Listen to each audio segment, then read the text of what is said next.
Hello friends, welcome to Nitya exam pointer के YouTube channel में आप सभी का स्वागत है। कैसे हैं आप सब लोग? अच्छे से होंगे, ऐसी आशा करते हैं।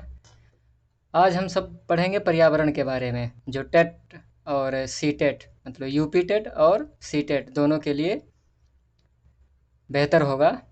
जो 30 नंबर का आता है, आप जानते भी होंगे। जो लोग पुराने हैं वो अच्छे तरीके से जानते होंगे पर्यावरण की क्या भूमिका है सी टेट और यूपी टेट में। वैसे तो सुपर टेट में भी ये जीके के रूप में पूछा जाता है, सामान्य अध्ययन के रूप में भी पर्यावरण से संबंधित कई क्वेश्चन होते हैं। तो इसी के बारे में यहाँ से हम सबसे पहले पर्यावरण के बारे में ही पढ़ेंगे। पर्यावरण किसे कहते हैं, पर्यावरण है क्या? पर्यावरण दो शब्दों से मिलकर बना है। पर्यावरण दो शब्दों से मिलकर बना हुआ है। परिधन आवरण, जैसा कि आप छोटी कक्षाओं से ही पढ़ते हुए आते हैं। परिधन आवरण है ना, आप यहाँ देख भी रहे होंगे। पर्यावरण किसे कहते हैं, पर्यावरण है क्या, है ना। परिधन आवरण, ये आप देख रहे हैं यहाँ पर्यावरण की अर्थ एवं परिभाषा। तो जैसा कि देख रहे हैं, पर्यावरण दो शब्दों से मिलकर बना हुआ है। परिधन आवरण, परिधन आवरण, ठीक है ना। परि का अर्थ होता है चारों ओर, जैसा कि आप यहाँ देख रहे होंगे, जहाँ परि का अर्थ होता है चारों ओर या चारों तरफ से, और आवरण का अर्थ होता है घिरा हुआ। ये आप अच्छी तरीके से जान रहे हैं। यहाँ ये चारों ओर हो जाएगा, ये चारों ओर, और इधर घिरा हुआ, अर्थात उसका क्या अर्थ होगा, पर्यावरण का अर्थ क्या निकलेगा, चारों तरफ से घिरा हुआ। ठीक, यहाँ तक बात आपको समझ में आई। परिधन आवरण पर्यावरण है ना, ये आप ध्यान रखिएगा, जिसे हम कहते हैं पर्यावरण। आगे देखिए, अर्थात इसका अर्थ क्या होगा, मनुष्य के चारों ओर का वह क्षेत्र जो उसे घेरे रहता है एवं उसके जीवन अथवा क्रियाओं को प्रत्यक्ष या अप्रत्यक्ष रूप से प्रभावित करता पर्यावरण कहलाता है। इसका अर्थ ये होता है कि जो पर्यावरण है वो हमें चारों ओर से घेर कर हमारे जीवन को या हमारे क्रियाकलापों को प्रत्यक्ष या अप्रत्यक्ष रूप से प्रभावित करता है। उसे हम क्या कहते हैं, पर्यावरण। पर्यावरण को इंग्लिश में इन्वायरमेंट कहते हैं। इन्वायरमेंट जो है वो फ्रेंच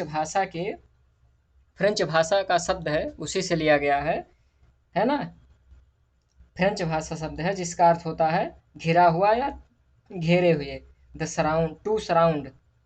शाब्दिक अर्थ इसका क्या होगा, आसपास मानव जंतु या वनस्पतियों की वृद्धि एवं विकास को प्रभावित करने वाला दशा, जो बाहरी दशा है, जो बाहरी दशाएं हैं, जो मतलब प्रत्यक्ष या अप्रत्यक्ष रूप से क्या करते हैं, किसे प्रभावित करते हैं, मानव को, प्रत्यक्ष या अप्रत्यक्ष रूप से। जैसा कि आप देख रहे हैं, पर्यावरण शब्द अंग्रेजी के, आप यहाँ देखिए, पर्यावरण शब्द अंग्रेजी के इन्वायरमेंट, जो फ्रेंच भाषा से लिया गया है, जिसकी उत्पत्ति फ्रेंच शब्द इन्वायरोनर है ना से हुई है।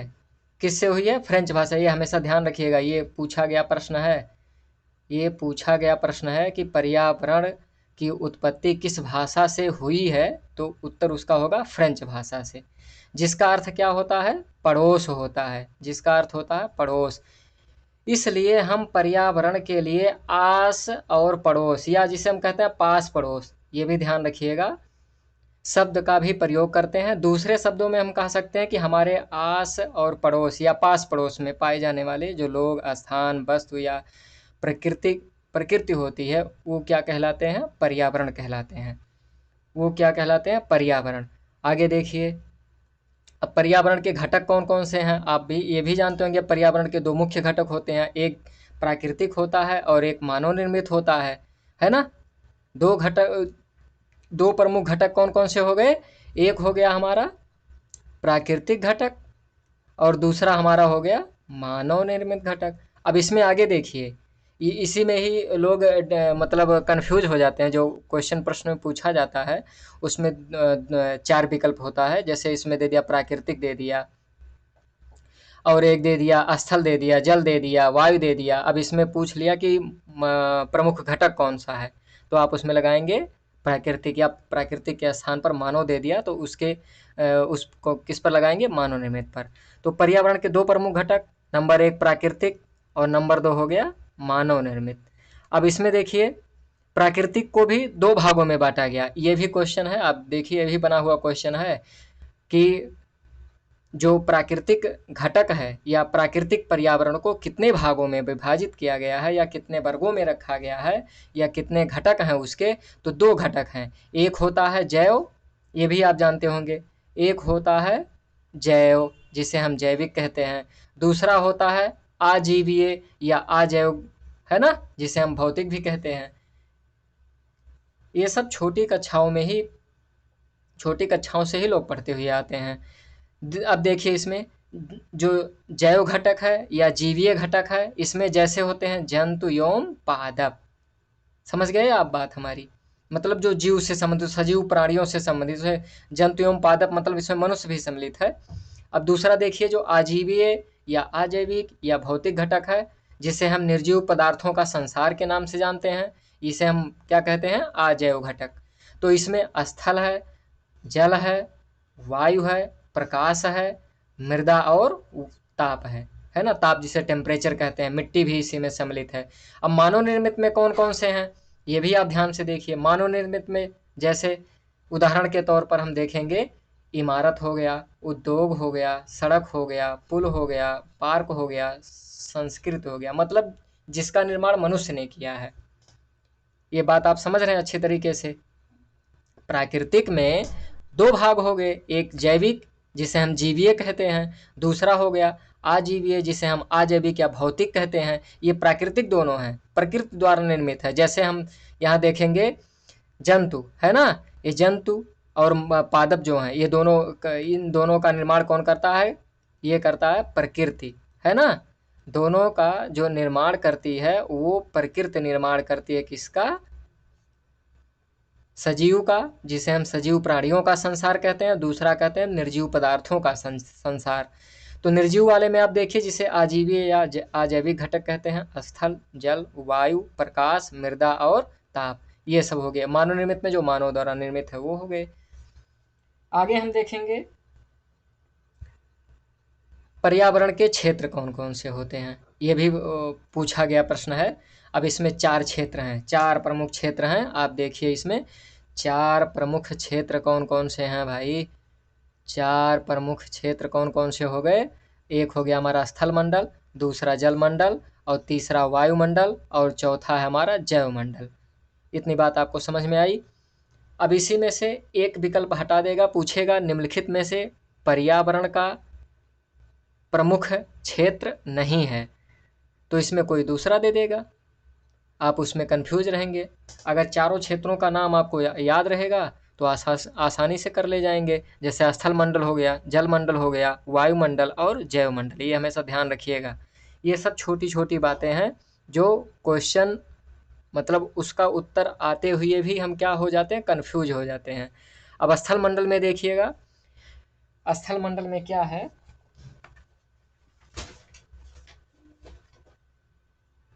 स्थल मंडल, स्थल मंडल पृथ्वी के ठोस ऊपरी परत, है ना, जो ऊपरी परत है, ठोस ऊपरी परत जो है पृथ्वी की ठोस ऊपरी परत, जिसे हम परपटी कहते हैं। परपटी को क्या कहते हैं, स्थल मंडल कहते हैं।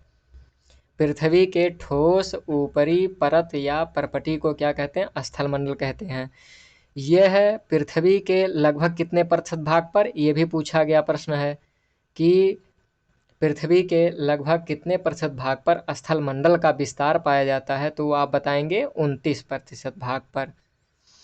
यह मंडल शैलों और खनिजों से निर्मित है। स्थल मंडल के बारे में आप पढ़े होंगे, वो कितने प्रतिशत भाग पर स्थल मंडल का विस्तार है, कौन कौन से खनिज पाए जाते हैं, ये आगे जब टॉपिक आएगा उसके बारे में आप जानेंगे, खनिजों के बारे में, शैलों के बारे में।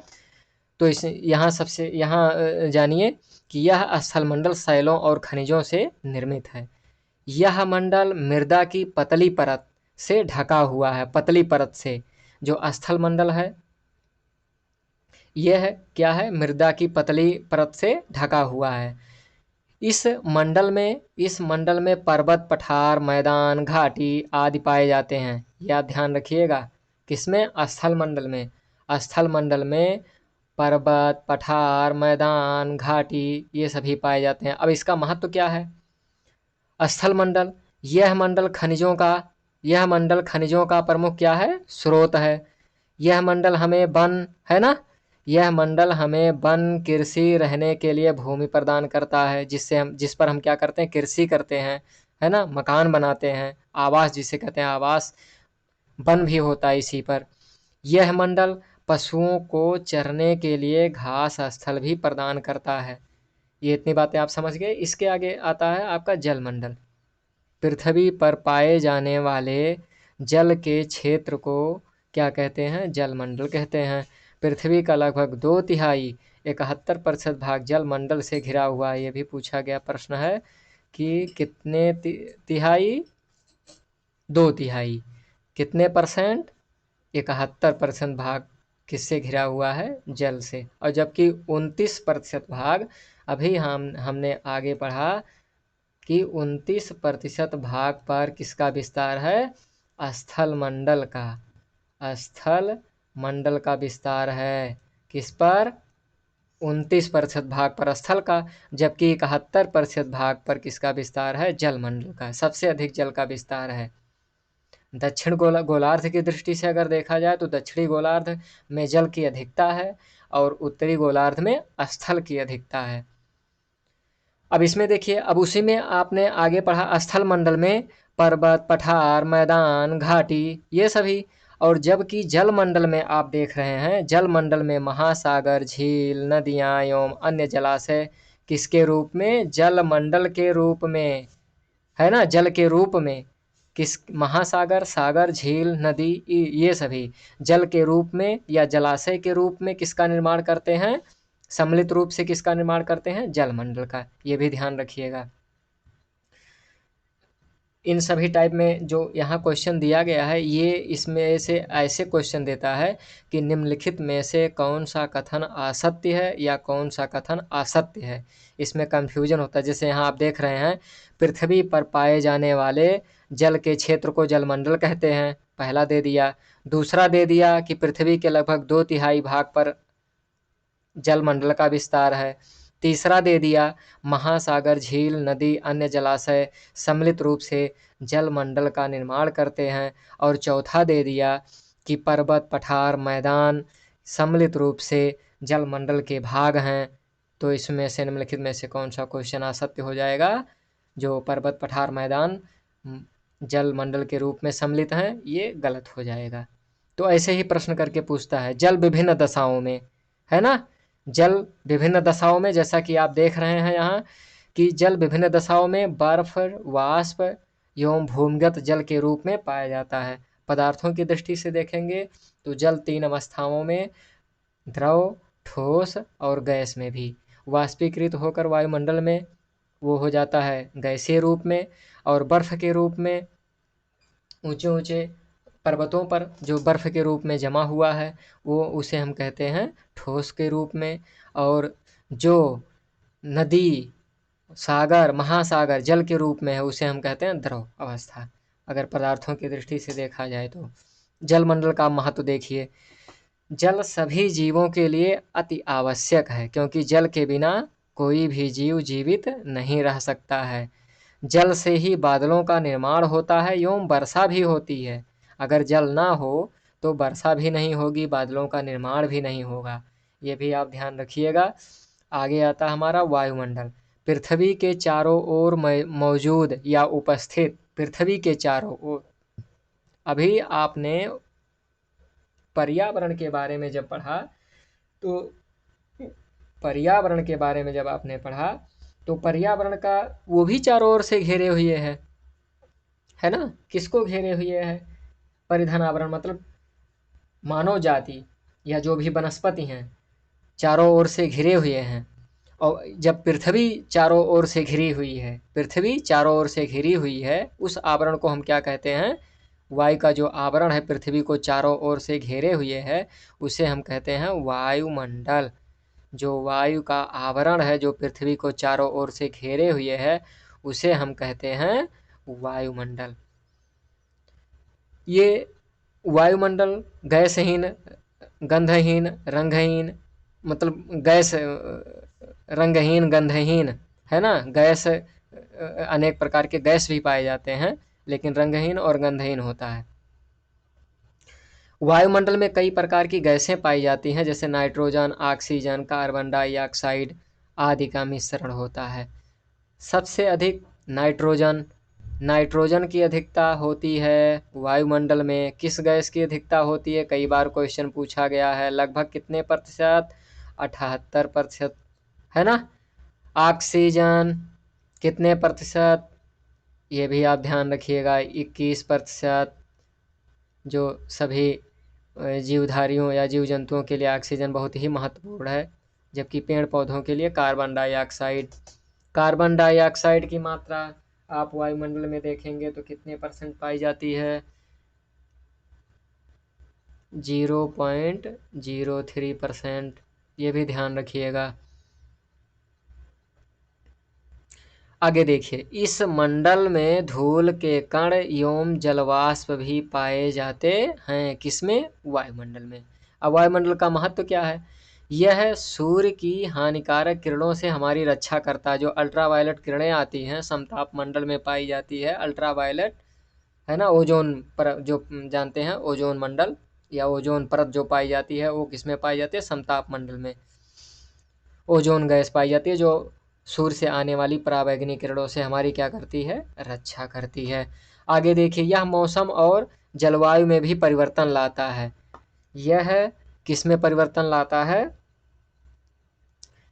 यह मौसम और जलवायु में किस में लाता, परिवर्तन लाता है। यह रेडियो संचार में भी मदद करता है। रेडियो संचार, जो जैसे आप जो भी सैटेलाइट, है ना, सैटेलाइट जो भी आयन मंडल में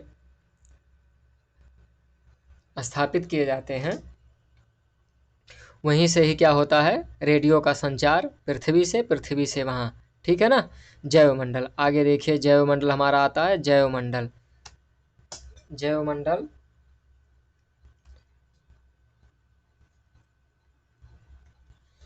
पृथ्वी का वह संकीर्ण भाग, पृथ्वी का वह संकीर्ण भाग या क्षेत्र या स्थल, जहाँ स्थल, जल और वायु मिलकर जीवन को संभव बनाते हैं। तीनों, स्थल भी, जल भी, वायु भी मिलकर जीवन को संभव बनाते हैं, जैवमंडल कहलाता है। क्या कहलाता है, जैवमंडल कहलाता है। ये भी ध्यान रखिएगा। कौन कौन से, स्थल, जल और वायु। वायु भी और जल भी और ये स्थल भी, ठीक है ना, क्या बनाते हैं, जैवमंडल। जंतु एवं पादप, जंतु एवं पादप मिलकर इस मंडल का निर्माण करते हैं। स्थल के जीव, जलीय जीव और जो वायु के जीव होते हैं, वायुमंडल के जीव होते हैं, ये तीनों मिलकर क्या करते हैं, जैवमंडल का निर्माण करते हैं। ये भी ध्यान रखिएगा। अब महत्व क्या है, यह जीवन के लिए अनुकूल परिस्थितियां प्रदान करता है। कौन प्रदान करता है, जैवमंडल। जैवमंडल जीवन के लिए अनुकूल परिस्थिति प्रदान करता है। आगे देखिए, अब आता है पारिस्थितिकी तंत्र। पारिस्थितिकी तंत्र, पारिस्थितिकी तंत्र या पारितंत्र, इसमें से कभी न, मतलब हमेशा आप ये समझिए, पारिस्थितिकी तंत्र से हमेशा कुछ ना कुछ प्रश्न बनते रहते हैं। पारिस्थितिकी तंत्र, पारिस्थितिकी तंत्र वह तंत्र है जिसमें जीवधारी आपस में एक दूसरे के साथ पर्यावरण के उन भौतिक एवं रासायनिक कारकों के साथ परस्पर क्रिया करते हैं जिसमें वे रहते हैं, है ना। क्या कहलाते हैं, पारिस्थितिकी तंत्र कहलाता है। पारिस्थितिकी तंत्र की जो संकल्पना थी, उसकी जो विचारधारा थी, सर्वप्रथम किसने दी थी, 1935 ईस्वी में किसने दी थी, एजी टांसले ने। ये कई बार प्रश्न पूछा गया है ना। ये कई बार पूछा गया, अभी पेट में भी पूछा गया, जीआईसी में भी पूछा गया। जो जीआईसी लेक्चरर वाला अभी जल्द में हाल ही में एग्जाम हुआ है, तो ये बहुत ही इम्पोर्टेंट है, इसको आप नोट कर लीजिएगा। पारिस्थितिकी तंत्र की विचारधारा का प्रतिपादन सर्वप्रथम एजी टांसले ने 1935 ईस्वी में दिया था। आगे देखिए, पारिस्थितिकी तंत्र के अध्ययन को पारिस्थितिकी कहते हैं। ये भी प्रश्न पूछा गया है कि पारिस्थितिकी तंत्र के अध्ययन को कहा जाता है पारिस्थितिक, है ना। आगे देखिए, पारिस्थितिक का अंग्रेजी शब्द है इकोलॉजी। इकोलॉजी जो जिसे हम अंग्रेजी में क्या कहते हैं, इकोलॉजी, है ना। इंग्लिश में उसे हम कहते हैं इकोलॉजी, जिसका प्रयोग सर्वप्रथम अर्नेस्ट हेकल ने किया था। अर्नेस्ट हेकल ने सर्वप्रथम किया था। किसका? इकोलॉजी, पारिस्थितिक शब्द, पारिस्थितिकी शब्द अर्नेस्ट हेकल ने दिया था, जबकि पारिस्थितिकी तंत्र की जो संकल्पना है, विचारधारा है, उसका प्रतिपादन 1935 ईस्वी में एजी टांसले ने दिया था। ये ध्यान रखिएगा, दोनों कन्फ्यूज करता है, एक पारिस्थितिकी है और एक पारिस्थितिकी तंत्र है। ध्यान रखिएगा, पारिस्थितिकी तंत्र की संकल्पना 1935 में एजी टांसले ने, जबकि पारिस्थितिकी शब्द सर्वप्रथम किसने दिया था? अर्नेस्ट हेकल ने। पारिस्थितिकी तंत्र प्रकृति की क्रियात्मक इकाई होती है, ये भी ध्यान रखिएगा, क्रियात्मक इकाई होती है, मोस्ट इम्पॉर्टेंट। प्रकृति की, पारिस्थितिकी तंत्र प्रकृति की क्रियात्मक इकाई होती है। पारिस्थितिकी तंत्र छोटा भी हो सकता है एवं बड़ा भी हो सकता है, ये भी क्वेश्चन बन चुका है। पारिस्थितिकी तंत्र कैसा होता है? 4 विकल्प, छोटा, बड़ा, छोटा, बड़ा, इनमें से कोई नहीं, इस टाइप से क्वेश्चन बन चुका है। यह अस्थाई भी हो सकता है और अस्थाई भी हो सकता है, ये भी ध्यान रखिएगा। छोटा भी हो सकता है, बड़ा भी हो सकता है ना, अस्थाई भी हो सकता है और अस्थाई भी हो सकता है, ये भी ध्यान रखिएगा। यह प्राकृतिक भी हो सकता है और क्या हो सकता है? कृत्रिम, मतलब मानव निर्मित भी हो सकता है। यहाँ से खूब क्वेश्चन बनते हैं, इसलिए हमने पहले ही बता दिया है कि जो पारिस्थितिकी तंत्र है, इससे बराबर क्वेश्चन पूछा जाता है। जैसे पारिस्थितिकी तंत्र की संकल्पना सर्वप्रथम 1935 में एजी टांसले, पारिस्थितिकी शब्द सर्वप्रथम अर्नेस्ट हेकल ने, पारिस्थितिकी तंत्र की प्रकृति कैसी होती है? क्रियात्मक होती है ना। पारिस्थितिकी तंत्र कैसा होता है? छोटा होता है, बड़ा होता है, अस्थाई होता है, अस्थाई होता है, प्राकृतिक हो सकता है, कृत्रिम भी हो सकता है, जिसे मानव निर्मित कहते हैं।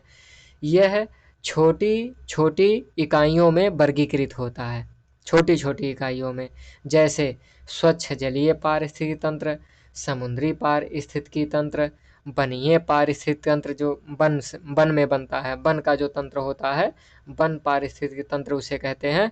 मरुस्थल में जो बनता है उसे मरुस्थलीय पारिस्थितिकी तंत्र कहते हैं। जल में जो बनता है उसे कहते हैं समुद्री पारिस्थितिकी तंत्र। ये सबसे बड़ा पारितंत्र होता है समुद्री पारितंत्र। जलीय पारितंत्र, जलीय जो जल में बनता है ना, स्वच्छ जलीय पारितंत्र एक समुद्री पारितंत्र है, ये आप ध्यान रखिएगा। आगे देखिए, उष्णकटिबंधीय पारितंत्र सर्वाधिक उत्पादक पारितंत्र माना जाता है। उत्पादक की दृष्टि से अगर देखा जाए तो सबसे अधिक उत्पादक, मतलब विभिन्न तरीके से, जिसमें विविधता एक प्रकार की, आप जानिए, सर्वाधिक उत्पादक पारितंत्र उष्णकटिबंधीय, ये भी पूछा गया ही प्रश्न है। सर्वाधिक उत्पादक पारितंत्र किसे माना जाता है? उष्णकटिबंधीय, शीतोष्णकटिबंधीय, है ना, इस टाइप में पूछा गया प्रश्न है। अब पारिस्थितिकी तंत्र के घटक कौन कौन से हैं, ये भी आप जान लीजिए। पारिस्थितिकी तंत्र के 2 प्रमुख घटक हैं, एक जैविक और एक अजैविक। पर्यावरण के घटक में अभी आज तक आपने जो पढ़ा वो प्राकृतिक और मानव निर्मित, है ना। प्राकृतिक में 2, जैवीय और आजीवीय, जीवीय और आजीवीय, जिसे जैव और अजैव कहते हैं। इसमें जैसे पारिस्थितिकी तंत्र में अजैव और जैव और अजैव हैं। अब पारिस्थितिकी तंत्र में अजैव और जैव देखिए, जैविक में देखिए, अब जो जैविक घटक है, जैविक घटक में, जैविक घटक पारिस्थितिकी तंत्र का जो जैविक घटक है, अब इसमें उत्पादक होते हैं, उपभोक्ता होते हैं, अपघटनकर्ता होते हैं। उत्पादक, है ना, उत्पादक तो आप जानते हैं, जैसे हरे पौधे हैं जो अपना भोजन स्वयं बनाते हैं, जिसे हम उत्पादक कहते हैं, स्वयंपोषी होते हैं, है ना। उपभोक्ता, उपभोक्ता जो दूसरे पर निर्भर होते हैं, इसमें इनमें कई श्रेणियां हैं, अभी आगे आप जानेंगे। अपघटनकर्ता जो सड़े गले या मृत जीव जंतु हैं उनको मिट्टी में मिलाने का कार्य करते हैं। और अगला आता है अजैविक घटक। अब आगे देखिए आप, जैविक घटक कौन कौन से हैं। अब जैविक में इस घटक के जो प्रमुख अंग हैं वो कौन कौन से हैं? उत्पादक, उपभोक्ता और अपघटनकर्ता।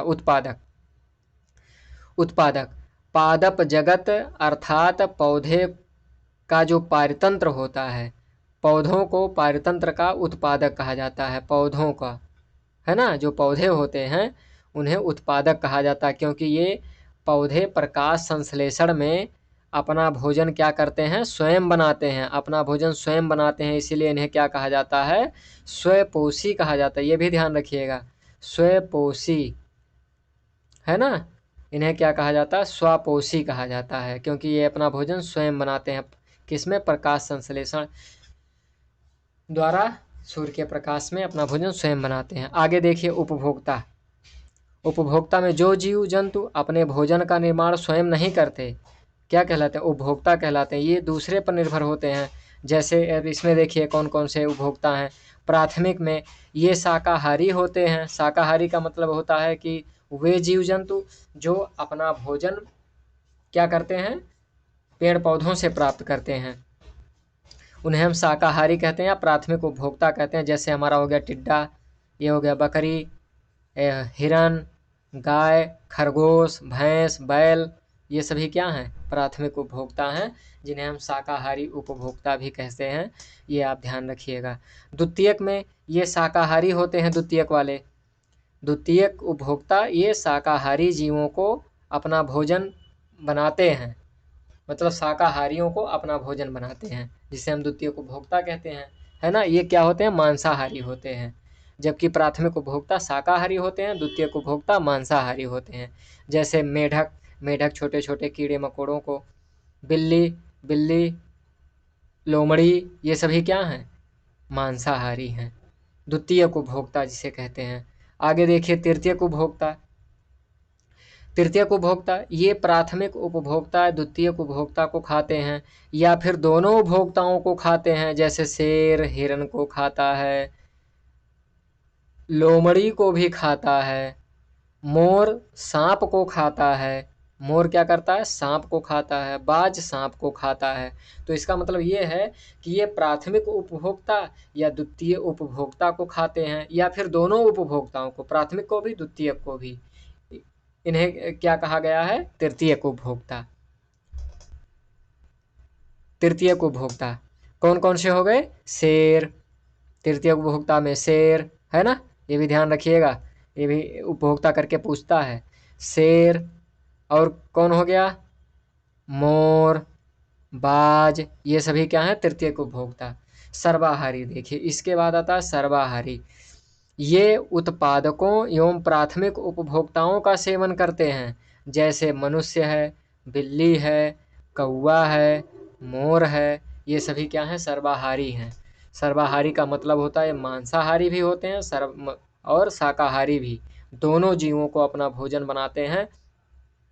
इसीलिए इन्हें हम क्या कहते हैं? सर्वाहारी। मनुष्य सर्वोपरि है, सर्वाहारी में मनुष्य सर्वोपरि है, सब कुछ खाता है। आगे देखिए अपघटनकर्ता। इसमें तीसरा जो अंग था वो था अपघटनकर्ता। ये मृत जीव जंतुओं को अपना भोजन बनाते हैं। ये मृत शरीर के कार्बनिक पदार्थों को साधारण भौतिक तत्वों में अपघटित कर देते हैं, जैसे जीवाणु और कवक। ये भी ध्यान रखिएगा, ये भी पूछा गया ही प्रश्न है। अब आगे देखेंगे अजैविक घटक। इस घटक के अंतर्गत प्रकाश, वायु, जल, मृदा, ये इम्पोर्टेंट है कि अजैविक घटक के अंग कौन कौन से हैं, कौन कौन से पदार्थ अजैविक घटक में सम्मिलित होते हैं। प्रकाश, वायु, जल, मृदा एवं कार्बनिक पदार्थ, जो उत्पादकों एवं उपभोक्ता के लिए, मतलब उत्पादकों और उपभोक्ता दोनों के लिए आवश्यक होते हैं, उन्हें हम क्या कहते हैं? अजैविक घटक। आगे देखिए खाद्य श्रृंखला। आगे है हमारा खाद्य श्रृंखला। खाद्य श्रृंखला विभिन्न जीवों का वह कर्म होता है, खाद्य श्रृंखला विभिन्न जीवों का वह कर्म होता है जिसके द्वारा एक पारितंत्र में खाद्य ऊर्जा का प्रवाह होता है। खाद्य ऊर्जा का प्रवाह एक दिशीय होता है, ये भी पूछा गया ही प्रश्न है, मोस्ट इंपॉर्टेंट, आप इसको नोट कर लीजिएगा कि खाद्य श्रृंखला में ऊर्जा का प्रवाह कैसा होता है, एक दिशीय होता है, मतलब एक दिशा में होता है। जैसे आप देखिए यहाँ पौधे, पौधे को टिड्डा, टिड्डा को मेढक और मेढक को सांप, एक दिशा में हो रहा है, एक दिशा में क्या हो रहा है, ऊर्जा का स्थानांतरण या प्रवाह, है ना, एक दिशा में होता है। उपरोक्त उदाहरण में जैसे आप देखेंगे पौधे भोजन का निर्माण करते हैं, टिड्डा उनमें खाद्य ऊर्जा प्राप्त करता है, टिड्डा मेढक को, है ना, टिड्डा क्या करता है, मेढक खाता है, टिड्डे को मेढक खाता है, तो टिड्डा मेढक को खाद्य ऊर्जा प्रदान किया। फिर क्या हुआ, मेढक को किसने खाया, सांप खाया, तो मेढक क्या करता है, सांप को खाद्य ऊर्जा प्रदान करता है। इसी तरह से एक दिशीय होता है। जैसे पौधा ऊर्जा किसको प्रदान किया, टिड्डा को, क्योंकि टिड्डा पौधे को खाया, है ना, और टिड्डा किसको प्रदान किया, मेढक को, क्योंकि मेढक क्या किया, टिड्डे को खाया, और टिड्डा मेढक खाया, टिड्डा मेढक को ऊर्जा प्रदान किया टिड्डे को खाने से। फिर ऐसे सिर, मतलब एक दिशा में होता रहता है, फिर मेढक सांप, है ना। आगे देखिए, खाद्य श्रृंखला ज्यादा से ज्यादा 5 स्तर की हो सकती है, क्योंकि प्रत्येक स्तर पर उपभोक्ता केवल 10% संचित, ये भी इंपॉर्टेंट है, ये भी पूछा गया ही प्रश्न है, 10%। जिसे आगे देखिए लिंडमैन का 10% ऊर्जा का सिद्धांत कहा जाता है। संचित ऊर्जा को अपने शरीर में रूपांतरित करता केवल 10%, बाकी 90% ऊर्जा हानि होती है। जैसे उदाहरण के तौर पर आप देखिए यहाँ, जैसे पौधे मान लीजिए, पौधे को टिड्डा खाया, टिड्डे में 10%, फिर ये इसको खाया, इसका 10% ऊर्जा ट्रांसफर हुआ, बाकी 90% लॉस हो गया। फिर मेढक को सांप खाया, इसका 10% ऊर्जा इसमें ट्रांसफर हुआ और बाकी 90% लॉस। इसी तरीके, इसीलिए इसे क्या कहते हैं, ये जो सिद्धांत है या जो नियम है, इन्होंने लिंडमैन ने दिया था, इसीलिए इस सिद्धांत को क्या कहा जाता है, लिंडमैन का 10% का ऊर्जा सिद्धांत। ऊर्जा का मुख्य स्रोत क्योंकि सूर्य ही है, ऊर्जा का मुख्य स्रोत सूर्य है।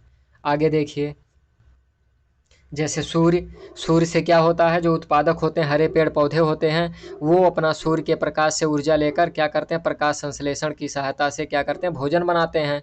फिर वही ऊर्जा क्या, प्राथमिक उपभोक्ता, फिर द्वितीयक उपभोक्ता, फिर तृतीयक उपभोक्ता, मतलब ऊर्जा का प्रवाह एक दिशा में होता रहता है। किसमें, खाद्य श्रृंखला में। ये भी ध्यान रखिएगा। यहाँ देखिए नियम यहाँ दिया हुआ है, जैसे है ना, 10,000% ऊर्जा इकाई, फिर 100, फिर यहाँ 10, फिर यहाँ 1 और यहाँ 0.1, है ना, 10% ही ऊर्जा का ट्रांसफर होता है। किसी भी पारतंत्र में मूल उत्पादकों में अत्यधिक ऊर्जा मिलेगी और सर्वश्रेष्ठ श्रेणी के उत्पादकों में सबसे कम ऊर्जा मिलेगी, यह भी ध्यान रखिएगा। किसी भी पारतंत्र में मूल उत्पादकों में अत्यधिक ऊर्जा, जैसे मूल उत्पादकों में पौधे हो गए, पौधे में अत्यधिक ऊर्जा मतलब 100% आप जानिए, फिर उसके बाद 100% है, और उसमें सर्वश्रेष्ठ श्रेणी के जो उपभोक्ता होते हैं उसमें क्या होता है, सबसे कम ऊर्जा। जैसे सबसे अधिक पौधों में, पौधों से प्राथमिक में, प्राथमिक में द्वितीयक, उस एक फिर द्वितीयक से तृतीयक, मतलब ऊर्जा लॉस होती जाती है, 10%, 90%, है ना, कम होती जाती है, ये भी ध्यान रखिएगा। यहाँ देखिए आप पिरामिड की, अब यहाँ देखिए सर्वश्रेष्ठ, अब यहाँ जो आप पढ़े हैं, किसी भी पारतंत्र में मूल उत्पादकों में अत्यधिक ऊर्जा मिलेगी और सर्वश्रेष्ठ श्रेणी के उपभोक्ता में कम ऊर्जा मिलेगी। इस कारण ऊर्जा का पिरामिड हमेशा सीधा होता है। जो ऊर्जा का पिरामिड है वो हमेशा कैसा होता है, सीधा होता है। उत्पादक से प्राथमिक उपभोक्ता, प्राथमिक उपभोक्ता से द्वितीयक, द्वितीयक से तृतीयक, ये आप ध्यान रखिएगा। ये ऊर्जा का पिरामिड होता है, कैसा होता है ऊर्जा का पिरामिड, सीधा होता है। खाद्य श्रृंखला के स्तर, खाद्य श्रृंखला के अब यहाँ देखिए दो स्तरीय में पौधे हो गए, हाथी, त्रिस्तरीय में पौधे, हिरण, बाघ, 4 स्तरीय में आप देखिए पौधे, खरगोश, लोमड़ी, बाघ। 5 स्तरीय में पौधे, कीट, मेढक, सांप, मोर। ये आप समझ गए इतनी बातें। अभी आपने ऊपर पढ़ा कि जो स्तर है वो 5 स्तर तक ही हो सकता है। खाद्य जाल देखिए, अनेक खाद्य श्रृंखलाओं का समूह खाद्य जाल कहलाता है। खाद्य जाल में ऊर्जा का स्थानांतरण का मार्ग जो होता है बहुदिशीय होता है। जबकि जो खाद्य श्रृंखला में आप पढ़े हैं, खाद्य श्रृंखला या आहार श्रृंखला जो आप देखे हैं, उसमें है ना कैसा होता है, एक दिशीय होता है और ये बहुदिशीय होता है। ये भी ध्यान रखिएगा। खाद्य श्रृंखलाओं का समूह जो होता है, खाद्य श्रृंखला में आपने पढ़ा ऊर्जा का जो स्थानांतरण होता है वो एक दिशीय होता है, जबकि खाद्य जाल में ऊर्जा का स्थानांतरण कैसा होता है, बहुदिशीय होता है। ये भी बहुत ही इंपॉर्टेंट सब क्वेश्चन है, आप इसको चाहे नोट कर लीजिएगा। खाद्य श्रृंखलाओं का जो समूह होता है उसे हम खाद्य जाल कहते हैं। खाद्य जाल में ऊर्जा का स्थानांतरण का जो मार्ग होता है बहुदिशीय होता है, जबकि खाद्य श्रृंखला में एक दिशीय होता है। ये भी ध्यान रखिएगा। पारतंत्र में ऊर्जा पारतंत्र में खाद्य जाल का होना आवश्यक है, क्योंकि यह पृथ्वी के पारिस्थितिक जो प्राकृतिक संतुलन है उसको बनाए रखने में अपना अहम योगदान देते हैं। उदाहरण के तौर पर आप यहाँ देखिए, खाद्य जाल जो है वो बहुदिशीय कैसे होता है, ये ऐसे होता है। पौधे को बकरी, बकरी को मनुष्य, है ना। ये देखिए, फिर यहीं से देखिए पौधे को सीधे मनुष्य भी खाता है ना। यहाँ देखिए टिड्डा, टिड्डे को मेढक, मेढक को सांप, है ना, सांप को बाज, और यहाँ देखिए सांप को मोर भी खाता है। यहाँ देखिए पौधे को खरगोश, खरगोश को सांप। यहाँ देखिए फिर खरगोश को लोमड़ी और लोमड़ी को शेर। मतलब इसका दिशा जो होता है बहुदिशीय होता है, और जबकि खाद्य श्रृंखला जो आप देखे हैं उसका एक मार्ग होता है। जैसे पौधे, है ना, पौधे को टिड्डा, टिड्डे को कौन खाए, मेढक, मेढक को सांप। ये होता है, क्या हो गया ये हो गया एक दिशीय, है ना, ये हो गया एक दिशीय, है ना। और जबकि ये आप जो देख रहे हैं इधर सब, ये बहुदिशीय हो गया। अब पर्यावरण संरक्षण के बारे में थोड़ा सा देख लेते हैं। मनुष्य और पर्यावरण का साथ अटूट है। पर्यावरण को अगर नुकसान पहुंचता है तो इसका सीधा प्रभाव किस पर पड़ेगा, मनुष्य पर। अतः क्या है, पर्यावरण की देखरेख का जिम्मा भी मनुष्य पर है, क्योंकि पर्यावरण संरक्षण, जो पर्यावरण है हमारा, अगर उसमें कुछ उलटफेर करता मनुष्य करता है तो उसका परिणाम किस पर पड़ेगा, मनुष्य पर ही पड़ेगा। इस प्रकृति में जो भी आविष्कार होता है उसका लाभ मनुष्य लेता है, लेकिन अगर उसका परिणाम देखा जाए तो मनुष्य पर ही उसका उल्टा परिणाम पड़ता है। जो भी आविष्कार हो रहे हों उसका उल्टा परिणाम किस पर पड़ता है, मनुष्य पर ही पड़ता है। मनुष्य अपने फायदे के लिए बनाता है, लेकिन नुकसान किसको, प्रकृति किसको सजा देती है, मनुष्य को ही। जैसे जैसे मनुष्य की आवश्यकताओं में वृद्धि होने लगी वैसे वैसे क्या करता है, पर्यावरण को नुकसान पहुंचा रहा है, नए नए आविष्कार कर रहा है। उसका उल्टा परिणाम किस पर पड़ रहा है, मनुष्य पर ही पड़ रहा है। मनुष्य ही उसका परिणाम भोग रहा है। अंतर्राष्ट्रीय और राष्ट्रीय स्तर पर अनेक प्रयास जारी किए हैं, किसके बारे में, पर्यावरण के बारे में, पर्यावरण संरक्षण के बारे में। अनेक प्रकार के सम्मेलन आयोजित किए गए पर्यावरण संरक्षण के संबंध में। जैसे स्टॉकहोम सम्मेलन कब हुआ था, 1972 में। ये बहुत ही इम्पोर्टेंट क्वेश्चन है। सम्मेलन स्वीडन के स्टॉकहोम शहर में 5 जून 1972 को आयोजित किया गया था। 5 जून 1972 को स्टॉकहोम शहर में, ये भी ध्यान रखिएगा, स्वीडन के स्टॉकहोम में मानव पर्यावरण पर स्टॉकहोम सम्मेलन कब हुआ था, 5 जून 1972 ईस्वी में। ये अंतर्राष्ट्रीय स्तर पर पहला प्रयास था। इस सम्मेलन के सभी के लिए एक ही पृथ्वी का सिद्धांत बनाया गया, क्योंकि सभी मनुष्य, है ना, सभी के लिए एक ही पृथ्वी है, अलग अलग पृथ्वी नहीं। इस सम्मेलन में संयुक्त राष्ट्र पर्यावरण कार्यक्रम, जिसे यूनेप कहते हैं, यूनाइटेड नेशन इन्वायरमेंटल, है ना, यूनाइटेड नेशंस इन्वायरमेंटल प्रोग्राम, कब जन्म हुआ, स्टॉकहोम सम्मेलन 1972 के अंतर्गत। इस सम्मेलन में कितने देशों ने भाग लिया था? 119 देशों ने हिस्सा लिया था। कितने देशों ने? 119 देशों ने हिस्सा लिया था, ये भी ध्यान रखिएगा। अंतर्राष्ट्रीय स्तर पर पर्यावरण संरक्षण एवं उनमें सुधार करना था। इस सम्मेलन का जो मुख्य उद्देश्य था, कभी कभी पूछ लेता है, स्टॉकहोम सम्मेलन का मुख्य उद्देश्य क्या था? तो आप बताएंगे अंतर्राष्ट्रीय स्तर पर पर्यावरण का संरक्षण और उनमें सुधार करना था। इसलिए 5 जून को प्रतिवर्ष विश्व पर्यावरण दिवस मनाया जाता है। यह भी कई बार क्वेश्चन बन चुका है। विश्व पर्यावरण दिवस कब मनाया जाता है? 5 जून को। आगे आता हमारा पृथ्वी सम्मेलन 1992। 1992 स्टॉकहोम सम्मेलन 1972, पृथ्वी सम्मेलन 1992। ब्राजील की राजधानी रियो डी जनेरियो, दक्षिण अमेरिका का देश है ब्राजील, सबसे बड़ा देश है ब्राजील। 3 जून 1992 को आयोजित किया गया कौन सा? पृथ्वी सम्मेलन। इसमें 182 देशों ने भाग लिया था। कभी कभी ऐसे क्वेश्चन पूछ लेता है कि जो पृथ्वी सम्मेलन 1992 में हुआ था उसमें कितने देशों ने हिस्सा लिया था, इसका मुख्य उद्देश्य क्या था, ये सब इस टाइप में क्वेश्चन पूछ लेता है। इस सम्मेलन में पर्यावरण विकास पर एक दस्तावेज जारी किया गया जिसे एजेंडा क्या कहते हैं? 21।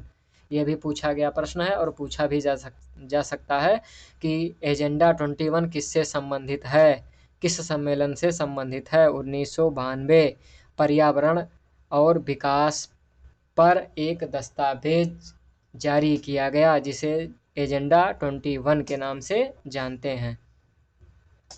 यहाँ तक बातें आपको समझ में आई? फिर आगे देखिए, भारत के संदर्भ में अगर देता है कहीं, भारत में पर्यावरण से संबंधित कौन कौन से पर्यावरण संरक्षण अधिनियम बनाए गए, कौन कौन से आंदोलन हुए, ये इनसे संबंधित अगर पूछता है तो आप इसमें आगे देखिए। भारत में पर्यावरण संरक्षण अधिनियम 1986 बहुत पूछा गया प्रश्न है, बहुत बार।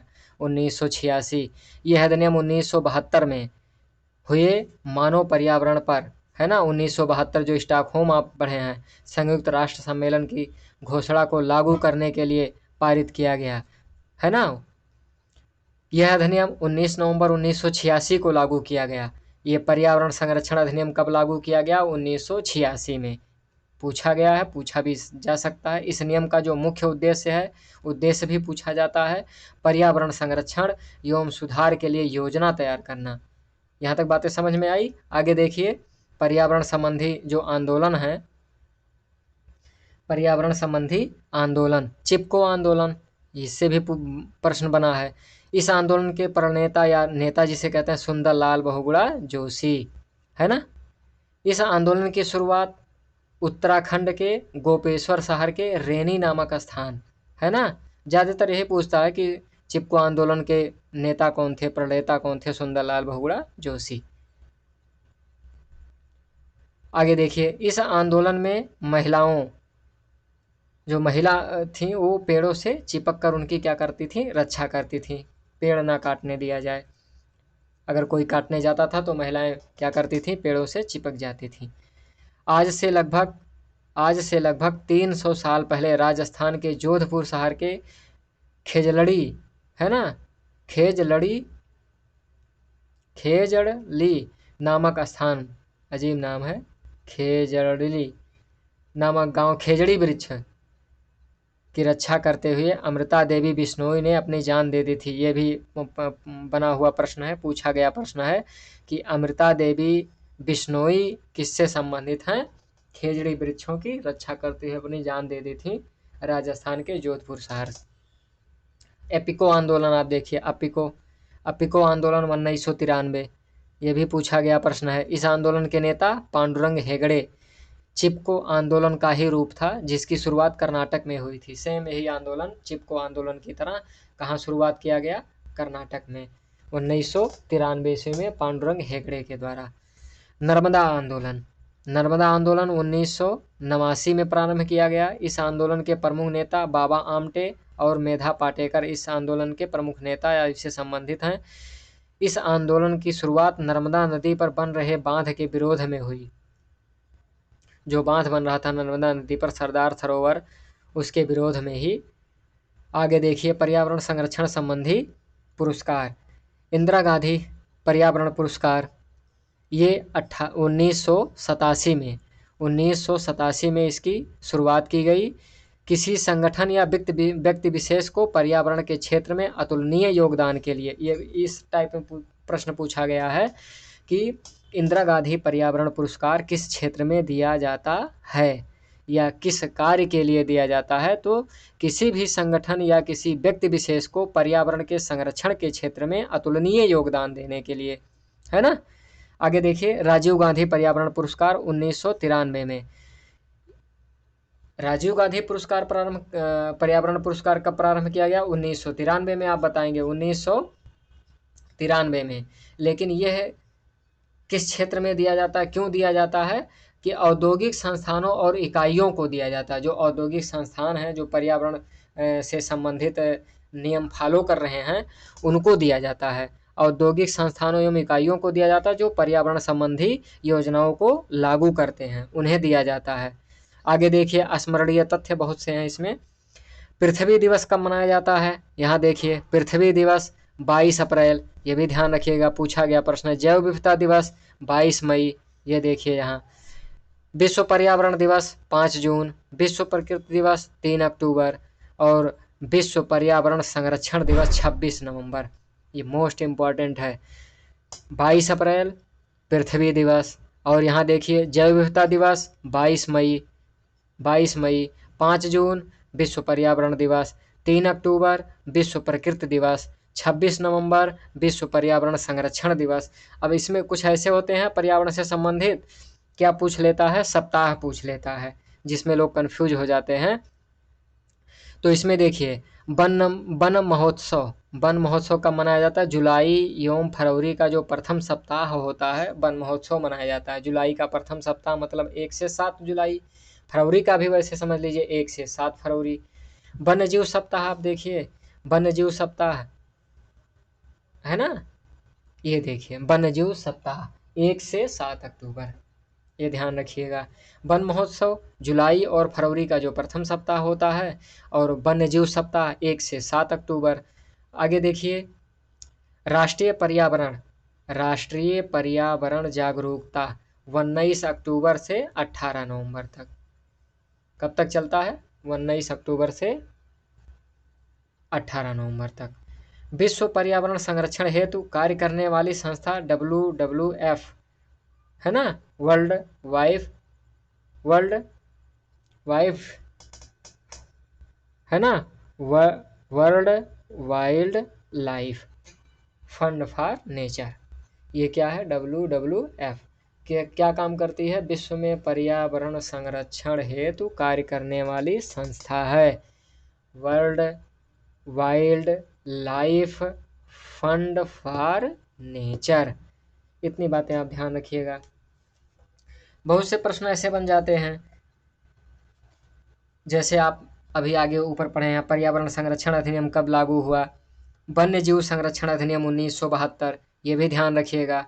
वन्य जीव है ना, वन्य जीव संरक्षण अधिनियम 1972, ये भी ध्यान रखिएगा। ऐसे करके पर्यावरण सुरक्षा अधिनियम 1986, ये आप तो जानते ही हैं, है ना।